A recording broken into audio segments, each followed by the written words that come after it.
नमस्कार, आप देख रहे हैं न्यूज़ वन इंडिया और मैं हूं आपके साथ सपना शर्मा। इसी बीच बड़ी खबर आपको बता दें, स्वामी प्रसाद मौर्य ने तुलसी पीठाधीश्वर स्वामी रामभद्राचार्य के जातियों पर आधारित बयानों को लेकर पलटवार किया है। वहीं इसको लेकर स्वामी प्रसाद मौर्य ने जगत गुरु रामभद्राचार्य का एक वीडियो भी ट्वीट किया और लिखा कि आखिर चित्रकूट वाले बाबा के मुंह से सच आ ही गया। क्या कह रहे हैं जरा ध्यान से सुनिए। किंतु बाबा के यहाँ अल्प ज्ञान पर तरस आता है। शायद उनको यह नहीं पता कि आरक्षित वर्ग के नौजवानों की मेरिट सामान्य वर्ग के मेरिट से भी ऊंची जा रही है। तो स्वामी प्रसाद मौर्य का ये ट्वीट जो कि हम आपको दिखा रहे हैं, यहां पर ट्वीट का साफ तौर पर हमला बोलते स्वामी प्रसाद मौर्य नजर आए और अपने बयानों से हमेशा सुर्खियों में रहते हैं स्वामी प्रसाद मौर्य। इस बार आपको बता दें कि स्वामी प्रसाद मौर्य ने तुलसी पीठाधीश्वर स्वामी रामभद्राचार्य के जातियों पर आधारित बयान को लेकर पलटवार किया है। वहीं इसको लेकर स्वामी प्रसाद मौर्य ने जगत गुरु रामभद्राचार्य का एक वीडियो भी ट्वीट किया है और साफ तौर पर यह लिखा है कि आखिर चित्रकूट वाले बाबा के मुंह से सच आ ही गया। क्या कह रहे हैं जरा ध्यान से सुनिए। किंतु बाबा के अल्प ज्ञान पर तरस आता है। शायद उनको यह नहीं पता आरक्षित वर्ग के नौजवानों की मेरिट सामान्य वर्ग के मेरिट से भी ऊंची जा रही है। हालांकि आपको बता दें कि अक्सर अपने बयानों से सुर्खियों में रहते हैं, चाहे जाति को लेकर बयान दिया गया हो या फिर बयान दिया गया हो मंदिर को लेकर। तो जगत गुरु रामभद्राचार्य जो कि तुलसी पीठाधीश्वर हैं, उनकी तरफ से भी कहा गया है कि संसद और विधानसभा में प्रस्ताव लाकर जाति के आधार पर आरक्षण खत्म कर दो, अपने आप जाति प्रथा खत्म हो जाएगी। तो यहां साफ तौर पर क्या कहा है जगत गुरु रामभद्राचार्य ने, जो वीडियो क्लिप स्वामी प्रसाद मौर्य ने जारी की है उसमें ये बातें लिखी गई हैं। हालांकि इस पर ही पलटवार किया है स्वामी प्रसाद मौर्य ने। तो आइए ग्राफिक्स के जरिए आपको दिखाते हैं कि तुलसी पीठाधीश्वर रामभद्राचार्य ने कथा के दौरान जातियों पर क्या कहा है। संसद और विधानसभा में प्रस्ताव लाकर जाति के आधार पर आरक्षण खत्म कर दो, अपने आप जाति प्रथा खत्म हो जाएगी। आरक्षण आर्थिक आधार पर होना चाहिए। अब तो सवर्ण होने। हमारे संवाददाता जुड़ गए हैं, उनसे ज्यादा जानकारी ले लेते हैं। इसके यहाँ पर अब लगातार स्वामी प्रसाद मौर्य कई तरीके के बयान देते हैं, उस पर ये सुर्खियां भी बटोरते हैं। जगत गुरु रामभद्राचार्य पर भी बयान दिया है स्वामी प्रसाद मौर्य ने। बिल्कुल निश्चित तौर पर, क्योंकि अगर हम देखें तो जब से स्वामी प्रसाद मौर्य समाजवादी पार्टी में शामिल हुए हैं तब से लगातार इस तरीके के बयान वो देते आ रहे हैं। लगातार इस तरीके के बयानों की बाढ़ आ गई है, चाहे वो ट्वीट के जरिए बयान दे रहे हो, सोशल मीडिया के जरिए अपने बयान रख रहे हो, लगातार वो बयानबाजी कर रहे हैं। मंदिर, मठ और साथ ही साथ जो पुजारी हैं या जो संत हैं, महात्मा हैं, जो पंडित हैं, उनको लेकर लगातार उनकी तरफ से बयान आ रहे हैं। हालांकि जगत गुरु रामभद्राचार्य का एक बयान आया था जिसमें उन्होंने ये कहा था कि जिस तरीके से जाति प्रथा को खत्म करने की बात हो रही है, तो जब जातिगत आरक्षण खत्म कर दिया जाएगा, प्रतिभा के आधार पर आरक्षण दिया जाए। और दूसरी चीज यह है कि जो आरक्षण की सुविधाएं हैं उनका आधार आर्थिक होना चाहिए, ना कि जातिगत। अगर ये व्यवस्था खत्म कर दी जाए, जो संसद है या उसके अलावा जो प्रदेश की विधानसभाएं हैं वहां पर अगर इस तरीके का नियम लाकर इसको खत्म कर दिया जाए तो सीधे तौर पर जाति प्रथा भी खत्म हो जाएगी। हालांकि इस पूरे मामले को लेकर स्वामी प्रसाद मौर्य ने ट्वीट किया है और फिर से रामभद्राचार्य को लेकर उन्होंने निशाना साधा है। जिस तरीके से रामभद्राचार्य का बयान आया था, उनका कहना है कि जो SC ST या दूसरे वर्ग के जो युवा हैं वो भी बेहतरीन अंक ला रहे हैं और ये बात रामभद्राचार्य को समझनी चाहिए। उन्होंने इस वीडियो के जरिए कहीं ना कहीं एक निशाना साधने की कोशिश की है। सीधे तौर पर उनका कहना है कि आरक्षण को लेकर कहीं ना कहीं जो बयान है वो गलत है। इस तरीके का बयान रामभद्राचार्य का नहीं आना चाहिए। सीधे तौर पर स्वामी प्रसाद मौर्य कहीं ना कहीं अपने बयानों के लिए लगातार जाने जा रहे हैं। हालांकि इसके पहले वो 5 साल भारतीय जनता पार्टी में श्रम एवं सेवायोजन मंत्री रह चुके हैं, लेकिन उस दौरान इस तरीके का कोई भी बयान स्वामी प्रसाद मौर्य की तरफ से नहीं आ रहा था, लेकिन जब से वो समाजवादी पार्टी में आए हैं लगातार इस तरीके के बयान उनकी तरफ से आ रहे हैं। वो लगातार इस तरीके के बयानों को लेकर कहीं ना कहीं मीडिया की सुर्खियां बने हुए हैं, लगातार वो चर्चाएं बटोर रहे हैं। हालांकि कई ऐसी चीजें भी हुई हैं जिसमें उनके ऊपर मुकदमे भी दर्ज हुए हैं, लेकिन बावजूद इसके लगातार वो इस तरीके के बयान दे रहे हैं। कुछ इसी तरीके का बयान रामभद्राचार्य के स्टेटमेंट को लेकर भी है, जिसमें उन्होंने उनके स्टेटमेंट को ट्वीट करते हुए अपना बयान उसमें लिखा है। सीधे तौर पर अगर हम कहें तो रामभद्राचार्य को घेरने की कोशिश की है। हालांकि इस पूरे मामले को लेकर अभी तक रामभद्राचार्य की तरफ से कोई पलटवार नहीं हुआ है। अब देखना यह है कि क्या कुछ पलटवार इस पूरे मामले को लेकर रामभद्राचार्य की तरफ से किया जाता है। लेकिन एसके यहाँ पर क्या मकसद है स्वामी प्रसाद मौर्य का? क्योंकि हिंदू धर्म के ऊपर स्वामी प्रसाद मौर्य ने कहा कि हिंदू धर्म जैसा तो कुछ होता ही नहीं है, और उसके बाद अब यहाँ पर इस तरीके से रामभद्राचार्य पर हमला बोलना, क्या ये सिर्फ सुर्खियां बटोरने के लिए हो रहा है? और अगर ऐसा हो रहा है तो ये तो सपा के लिए चिंताजनक बात है ना। सपा को इस पर आगे आना चाहिए।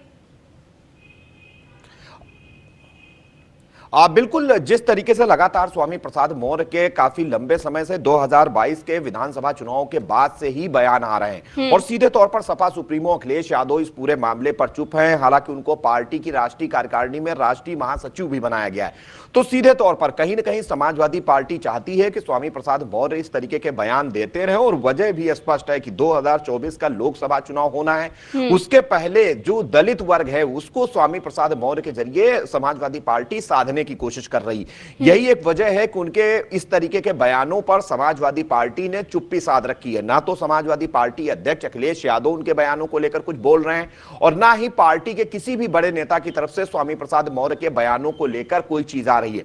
हालांकि कुछ एक नेता जरूर हैं जिन्होंने अभी हाल में ही पार्टी छोड़ी है, उन्होंने स्वामी प्रसाद मौर्य के बयानों को लेकर अपनी आपत्ति जरूर दर्ज कराई थी, लेकिन स्वामी प्रसाद मौर्य लगातार अपने बयानों पर डटे हुए हैं। लगातार इस तरीके के बयान उनकी तरफ से जारी किए जा रहे हैं, तो सीधे तौर पर कहीं ना कहीं समाजवादी पार्टी अंदर खाने उनके बयानों से सहमत है। यही एक वजह है कि इस तरीके के वाद विवाद के बावजूद स्वामी प्रसाद मौर्य के बयानों पर समाजवादी पार्टी ने चुप्पी साध रखी और कोई भी एक्शन समाजवादी पार्टी की तरफ से उनके बयानों को लेकर नहीं लिया जा रहा है।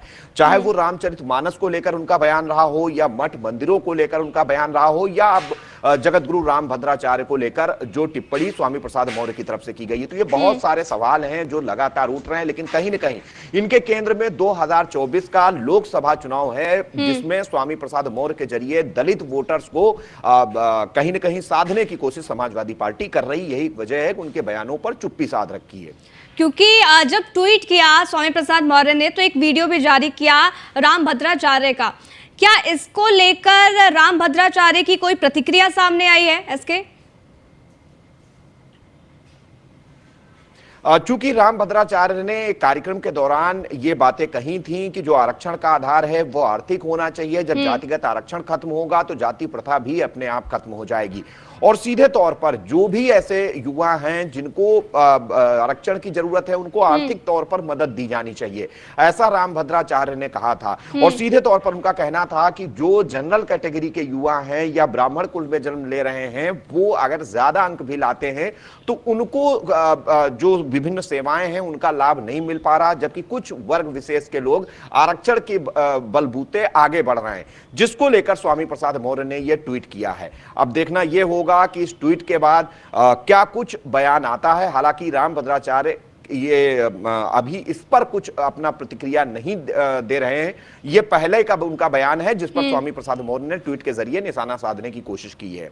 बिल्कुल एसके, और अब देखना होगा कि इस पर क्या कुछ प्रतिक्रियाएं सामने आती हैं, और ऐसे में ये भी देखना होगा कि बीजेपी के द्वारा भी क्या कुछ कहा जाता है, क्योंकि लगातार जिस तरीके से स्वामी प्रसाद मौर्य कई तरीके के बयान देते हैं, बीजेपी भी सामने आती है और ये कहती है कि यहाँ पर स्वामी प्रसाद मौर्य क्या कहना चाहते हैं हिंदू धर्म को लेकर, हिंदू धर्म पर साफ तौर पर टारगेट किया जा रहा है। तो ये तमाम ऐसी प्रतिक्रियाएं हैं जो बीजेपी के द्वारा सामने दी जाती है। अब आने वाले समय में क्या होगा ये तो देखना होगा, लेकिन एसके ये कितना नुकसानदायक सपा पार्टी के लिए रहने वाला है, क्योंकि लोकसभा चुनाव भी बेहद करीब है, जहां एक तरफ INDIA का गठबंधन बना दिया गया है और इसको लेकर पूरी प्लानिंग की जा रही है कि यहां पर यूपी की 80 जो लोकसभा सीटें आती है उसमें ज्यादा से ज्यादा उनके खेमे में आए। लेकिन स्वामी प्रसाद मौर्य जिस तरीके का बयान दे रहे हैं, क्या अब राह आसान होगी सपा के लिए? बिल्कुल, अगर हम देखें तो अखिलेश यादव मंदिर जाते हैं, पूजा करते हैं, हवन करते हैं और उसकी तस्वीरें भी वो अपने ट्विटर अकाउंट से शेयर करते हैं। वो अभी जब अलग अलग जगहों पर पार्टी की कार्यकारिणी की बैठक में गए थे, चाहे वो चित्रकूट रहा हो, सहारनपुर रहा हो, बांदा रहा हो, तो वहां की जो मंदिर दर्शन की फोटोज थी वो भी अखिलेश यादव ने ट्वीट की थी। लेकिन एक तरफ स्वामी प्रसाद मौर्य जो उनकी पार्टी में राष्ट्रीय महासचिव हैं, वो लगातार हिंदू धर्म से लेकर मठ मंदिरों तक सवाल खड़े कर रहे हैं, लगातार वर्ण व्यवस्था को लेकर सवाल उठा रहे हैं, जातियों को लेकर सवाल उठा रहे हैं, रामचरितमानस पर भी सवाल वो उठा चुके हैं।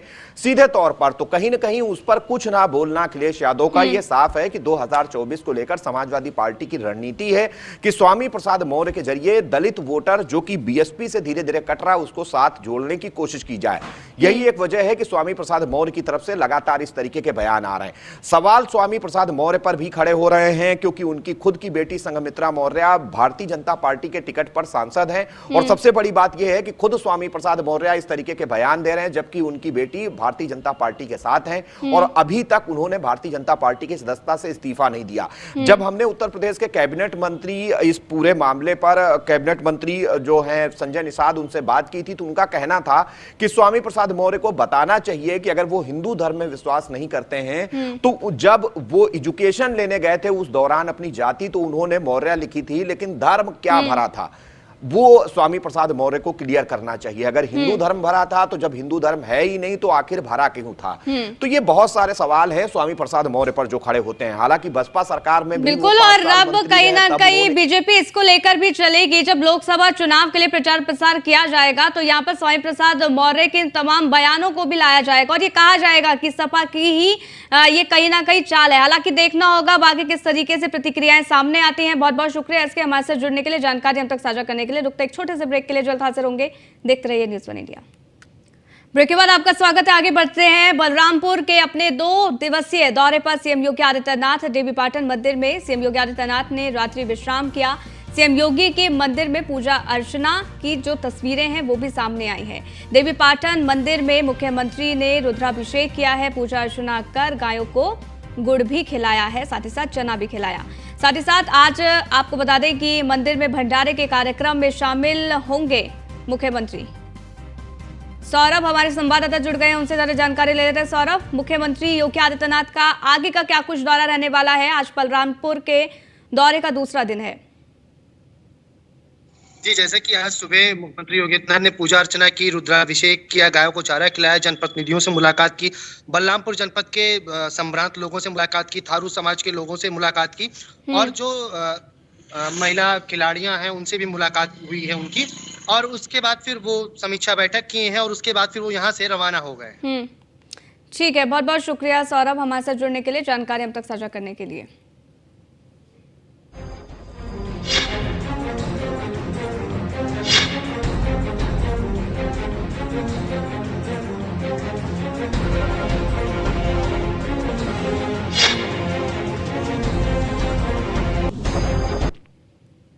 तो मुंबई से खबर है। INDIA यानी कि इंडिया गठबंधन की मुंबई में बैठक, विपक्षी पार्टियों की बैठक के पहले एजेंडा भी तय हो चुका है। बैठक के संयोजक के नाम पर लग सकती है इसमें मुहर। गठबंधन के लिए समिति का गठन किया जाएगा। गठबंधन INDIA के लोगों का अनावरण यहां पर किया जाएगा। 28 दल INDIA यानी कि इंडिया गठबंधन की बैठक में शामिल होंगे। कई दल के नेता बैठक में शामिल होने के लिए पहुंचे हैं, ये भी जानकारी। तो आज लोगो जारी हो सकता है और इसके साथ ही कौन संयोजक होगा इसका भी ऐलान हो सकता है। तो ये बैठक अपने आप में बेहद महत्वपूर्ण। हालांकि आपको बता दें कि इंडिया गठबंधन की ये तीसरी बैठक है। पहली बैठक पटना में हुई, दूसरी बैठक बेंगलुरु में हुई और तीसरी बैठक मुंबई में हो रही है। अब ऐसे में कई तरीके के सवाल यहाँ पर प्रधानमंत्री नरेंद्र मोदी भी उठा रहे हैं, तमाम बीजेपी नेता भी उठा रहे हैं कि आखिरकार ये गठबंधन बना है तो ये गठबंधन टिकेगा कब तक। तो ये अपने आप में बड़ा सवाल भी है। अब इंडिया की तीसरी मीटिंग में क्या क्या बात होंगी इसकी जानकारी आपको दे रहे हैं। यहाँ पर गठबंधन का लोगो फाइनल हो सकता है क्योंकि दूसरी बैठक में नाम फाइनल हुआ था, इंडिया नाम रखा था। सीट बंटवारे को लेकर इसमें चर्चा हो सकती है जो कि अपने आप में एक चुनौतीपूर्ण इंडिया के लिए रहने वाला है। रैलियों प्रदर्शन के लिए एक संयुक्त सचिवालय की घोषणा भी इसमें संभव है और बैठक में 28 पार्टियों के करीब 63 नेता शामिल होंगे, ये भी जानकारी है। तो पीएम पद के प्रत्याशी की भी इसमें चर्चा नहीं होगी, लेकिन कांग्रेस, टीएमसी, डीएमके, आम आदमी पार्टी इसमें शामिल होगी। वहीं जेडीयू, आरजेडी, जेएमएम, एनसीपी, शरद गुट इसमें शामिल होंगे। यानी कि इस तीसरी मीटिंग में कौन कौन शामिल होने वाले हैं? शिवसेना, उद्धव गुट, एसपी, एनसी, पीडीपी इसमें शामिल। आगे बढ़ते हैं। आज रक्षाबंधन के पावन पर्व पर अमरोहा के सैद नकली नगर पंचायत के अध्यक्ष डॉक्टर अनुकृति चौधरी ने स्वच्छता कर्मियों और पंचायत के लोगों को राखी बांधकर मिठाई खिलाई है। दरअसल जाति धर्म के बंधन के ऊपर अगर कोई बंधन है तो वह रक्षा का बंधन है। वहीं इस मौके पर डॉक्टर अनुकृति चौधरी ने कहा है कि रक्षाबंधन सौहार्द प्रेम का त्योहार है। स्वच्छता कर्मी बीमारी से हम सबकी रक्षा करते हैं।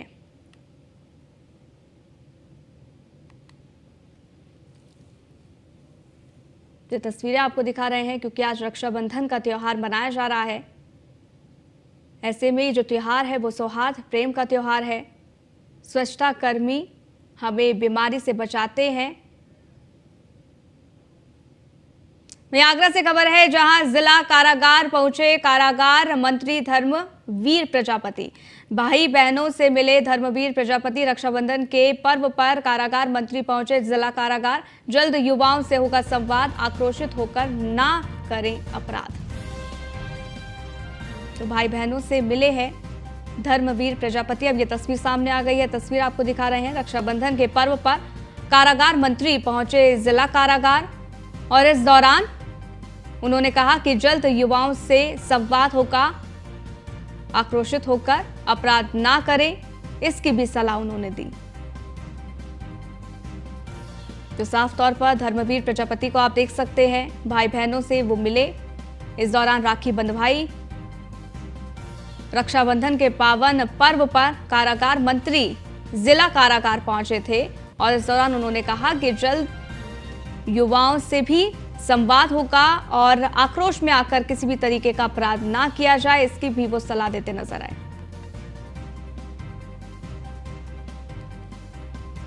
तो आज क्योंकि रक्षाबंधन का त्योहार है, ऐसे में सभी रक्षाबंधन का त्योहार मना रहे हैं। इसी बीच ये तस्वीर हम आपको दिखा रहे हैं, जहां पर साफ तौर पर धर्मवीर प्रजापति ने कहा है कि जल्द ही युवाओं से भी संवाद किया जाएगा। तो यहां पर कारागार मंत्री जिला कारागार पहुंचे थे और इस दौरान सभी भाई बहनों से उन्होंने मुलाकात की, बहनों से राखी भी बंधवाई। रक्षाबंधन के पावन पर्व पर कारागार पहुंचे थे।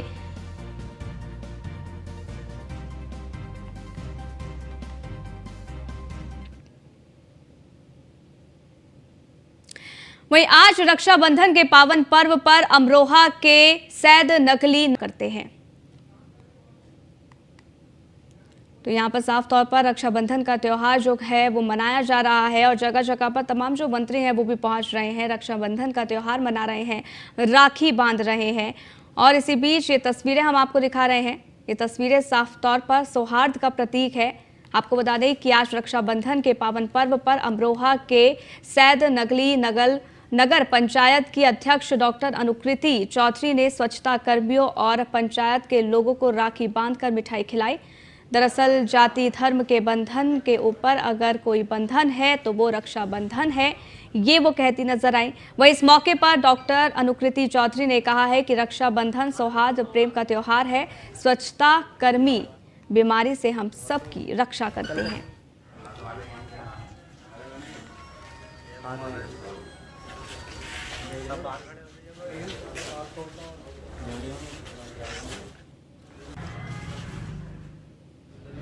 ये तस्वीर आपको दिखा रहे हैं।